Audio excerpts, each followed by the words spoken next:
about standards, Chelsea. The voice boomed from the coat check, and every sound in the Harvard Club lobby collapsed into that single frequency.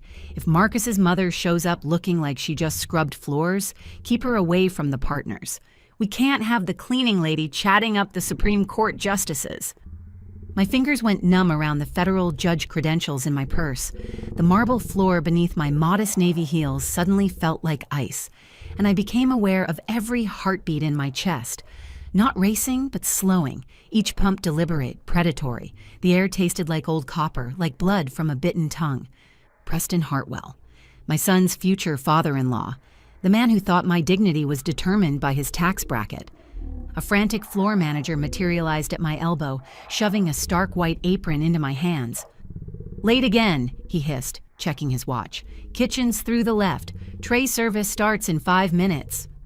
I looked at the apron, then at Preston, still holding court by the coat check, his silver cufflinks catching the chandelier light as he gestured expansively. His daughter Chelsea was nodding along, her expression polished and cold. I tied the apron strings tight. "Right away, sir," I whispered. "My name is Victoria. I'm 54, and I'm the youngest woman ever appointed to the Second Circuit Court of Appeals. This is the story of how I served justice with a champagne tray. In my courtroom, silence is a weapon. You let a defendant talk long enough, comfortable enough, and they'll hang themselves every single time. I decided to apply the same jurisprudence here. I walked through the service entrance and into the ballroom, not as Judge Victoria Nash, but as a ghost in a white apron. The transformation was instantaneous, a psychological phenomenon I'd studied for years, the gray rock method. By making myself uninteresting, flat, subservient, I became invisible. The elite of New York didn't see a person. They saw furniture that served champagne. And because I was furniture, they felt safe.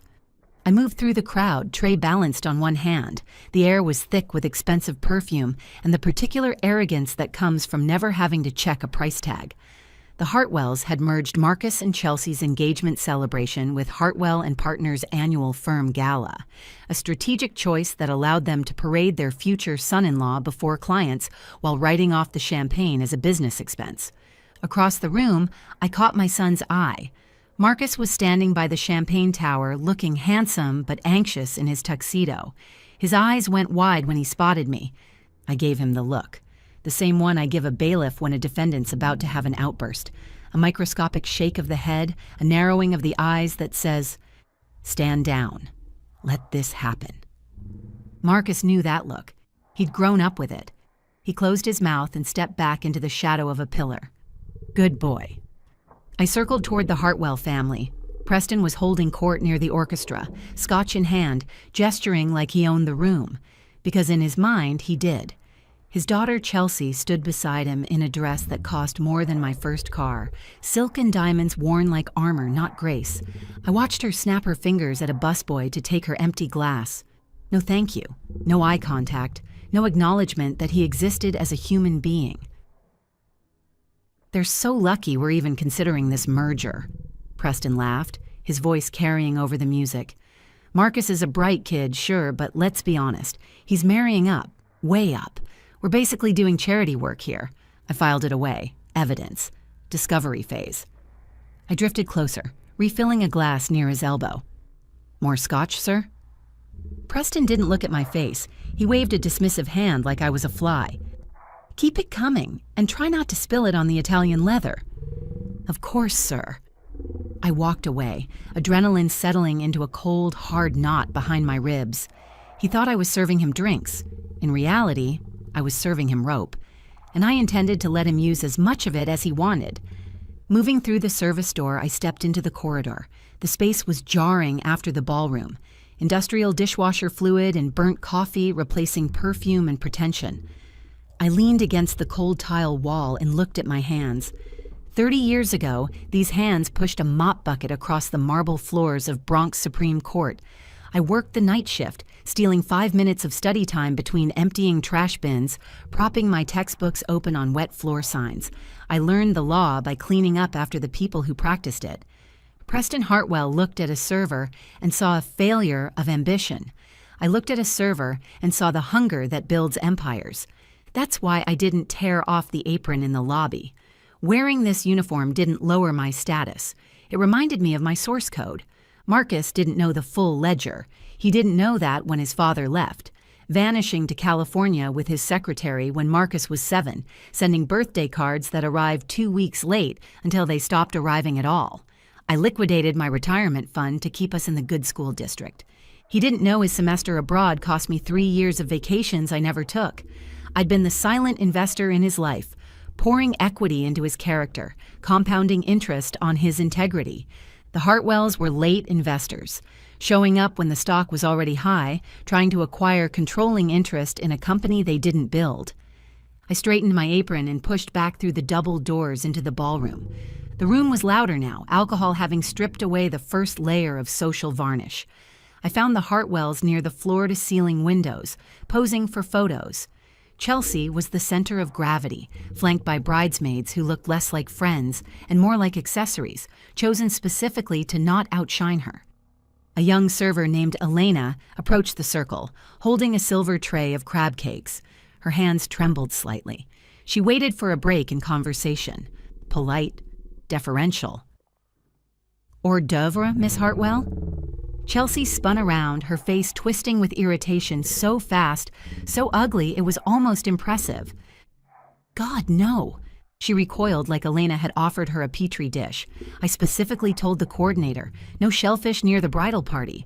Are you trying to kill me, or are you just that stupid? Elena went pale. I'm so sorry, I didn't... Clearly you don't know much. Chelsea's voice carried that sharp, practiced edge of someone who'd learned cruelty as a first language. Go away before you ruin my dress. Elena turned to leave, eyes welling up, and in her haste bumped the edge of a high-top table. A single champagne flute wobbled and tipped, splashing a few drops onto the marble floor. Nowhere near Chelsea's precious gown. You'd have thought a bomb went off. Unbelievable, Preston roared, stepping in. He didn't check if the girl was okay. He laughed, a cruel, barking sound. You see this, Marcus? This is why we pay for the VIP package. To avoid the riffraff. Good help is basically extinct these days. Marcus looked sick. He started to step forward, but Chelsea put a hand on his chest, claiming him, silencing him. I stepped forward. Not toward Preston, not toward Chelsea. I knelt down on the cold marble next to Elena. It's just water and grapes, honey, I whispered, pulling a cloth from my apron. Wipes right up. Elena's eyes were terrified. I'm gonna get fired. You won't, I promise. From my knees, the angle was perfect. I could see Chelsea towering above me, sneering, sipping her drink. She thought she was queen of this castle because she was standing and I was kneeling. She didn't understand the oldest law of power. Noblesse oblige. True nobility serves. It protects. It lifts up. The weak, the truly weak, are the ones who need to step on others to feel tall. I looked at her $8,000 dress and saw a cheap costume. I looked at Preston's Italian loafers and saw a man with no soul. I stood up, holding the dirty cloth. Caught Chelsea's eye. For a second. Just a second. She looked unsettled. Maybe she saw something in my face that didn't belong on a server. Maybe she saw the judge. All clean, miss, I said, my voice flat. About time. She turned her back. I walked away. But I wasn't gathering evidence anymore. The trial on her character was over. Verdict, guilty. Now I was just waiting for the sentencing phase. I traded the crab cakes for a bottle of vintage Dom Perignon and moved across the ballroom toward the corner table, the inner sanctum. The air here was thinner, colder. Partners in black tuxedos stood in a tight cluster, backs turned to the party. They weren't discussing the wedding. They were discussing the kill.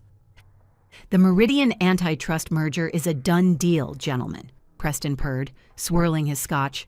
$40 billion. The biggest payout this firm has seen in a decade.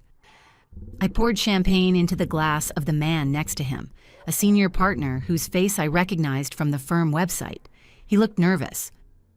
I don't know, Preston. The DOJ is breathing down our necks, and the case just got assigned to Judge Nash on the Second Circuit. I've heard she's meticulous. My hand didn't shake. I filled the glass to the perfect rim and waited. Preston laughed, a sound like dry leaves crushed underfoot. Nash? Victoria Nash? Please? She's a diversity hire with a bleeding heart. Spent her early career in family court. She cares about feelings, not fiscal quarters. I step back into the shadows, clutching the cold bottle against my apron. Exhibit A, underestimation of opposing counsel. But the environmental impact reports, the partner pressed. If Nash sees the toxicity levels in the water table data, she'll block the merger. It's a Clean Water Act violation. Preston took a long, slow sip. She won't see them. The circle went quiet. We're not going to shred them, are we? Someone whispered. We're not amateurs. Preston scoffed. He glanced around the corner, seeing only servers, seeing only furniture, and leaned in closer, his voice dropping but still carrying in the acoustics of the alcove. We're going to bury them. We dumped the toxicity reports in box 4000 of the Discovery handover, right between cafeteria receipts and parking validation logs. She's a federal judge with a backed-up docket. She doesn't have the time, and she certainly doesn't have the brain power to dig through 2 million pages of Discovery for the one chart that matters. A cold thrill raced down my spine, the sensation I usually only feel when a jury foreman stands to read a verdict. He'd just admitted to spoliation of evidence. He'd just confessed to conspiracy to defraud the court, and he'd done it in front of the very judge he planned to deceive. We steamroll her, Preston concluded, raising his glass. We walk in, use big words, bury the bodies, and walk out with 40 billion. To Meridian, the men chorused. I adjusted the towel over my arm. In my head, I wasn't serving drinks anymore. I was drafting a bench warrant. More champagne, gentlemen? I asked, voice invisible. Keep it coming, sweetheart, Preston said, turning his back again. I walked away. He thought he was burying evidence. He didn't realize he was burying himself. But he wasn't done. Drunk on power now. The kind of intoxication that makes men careless. Preston draped an arm around the senior partner's shoulder. And it's not just the firm winning today. Chelsea just secured the summer associate position at the Solicitor General's office, the D.C. internship. The partner raised an eyebrow. Impressive. That program accepts, 3 applicants a year, usually reserved for the top 1% of Ivy Leagues? I froze. I knew that program. I sat on the oversight committee. The selection was blind, rigorous, merit-based. Chelsea Hartwell, who I'd just watched abuse a server for a mistake she didn't make, did not have the temperament or transcript for that seat. Preston chuckled, low and oily. Let's just say the selection committee suddenly remembered how much they enjoy the new reading room I funded. They had to make some administrative adjustments. Adjustments? There was some girl. Preston waved his hand dismissively. Elena Vasquez, I think. Nobody from a state school. Perfect grades, law review at Michigan, apparently. A real striver. But she doesn't have the pedigree. We couldn't let a slot like that go to waste on someone who doesn't have the connections to use it. Her application got misplaced. My blood ran cold. I looked toward the service entrance. Elena was sitting on a milk crate during her 5-minute break, a thick book open on her lap. I squinted. Federal Courts and Constitutional Law, 3rd edition. The margins were filled with notes in cheap blue ink, the handwriting of someone who couldn't afford to miss a single detail. The pieces clicked together with the precision of a closing argument. Elena wasn't just a server working her way through school. She was the Elena Vasquez Preston was talking about, a 3rd-year law student whose future had been stolen by a man who treated it like a party favor for his spoiled daughter. The catering job was how she paid rent while waiting for an internship offer that would never come. This wasn't a social slight anymore. This was grand larceny of a human life. I set the champagne bottle down with a deliberate, heavy thud. Discovery phase was over. I had the motive, the method, the confession. I pulled out my phone and opened a contact. Senator Mitchell, my oldest friend from law school, the keynote speaker currently in the green room preparing his remarks for the firm's annual awards presentation. I typed 2 sentences. Code blue in the ballroom. I need a witness. I hit send. The kitchen doors swung open with a heavy thud. Senator William Mitchell stood in the frame, flanked by 2 Secret Service agents. His face was on every news channel in the country. Preston's face lit up. He smoothed his jacket, stepped forward with his hand extended. Mitchell walked right past him. Didn't even blink. He walked straight to the service station where I was standing, holding a dirty rag. "Victoria." His voice boomed in the sudden quiet. "Judge Nash? Why on earth are you wearing an apron?" The silence that followed was absolute. The kind of vacuum that happens when a bomb detonates, but the sound hasn't caught up yet. Preston's hand was still extended, grasping nothing. He looked at the senator, then at me, the cleaning lady, then back at the senator. His face went from flushed to ashen in 3 seconds flat. "Judge?" Chelsea whispered, her champagne glass tilting dangerously. I reached behind my back and untied the apron, pulled the white fabric over my head, folded it neatly, slowly, and placed it on the tray next to the empty glasses. I smoothed the lapels of my navy suit. "Actually, Miss Hartwell," I said, my voice projecting without raising a decibel, "I'm the presiding judge on the Second Circuit Court of Appeals, the same court currently reviewing your father's $40 billion merger." Preston made a choking sound. "Judge Nash, we had no idea. Clearly a misunderstanding. We were just joking about joking."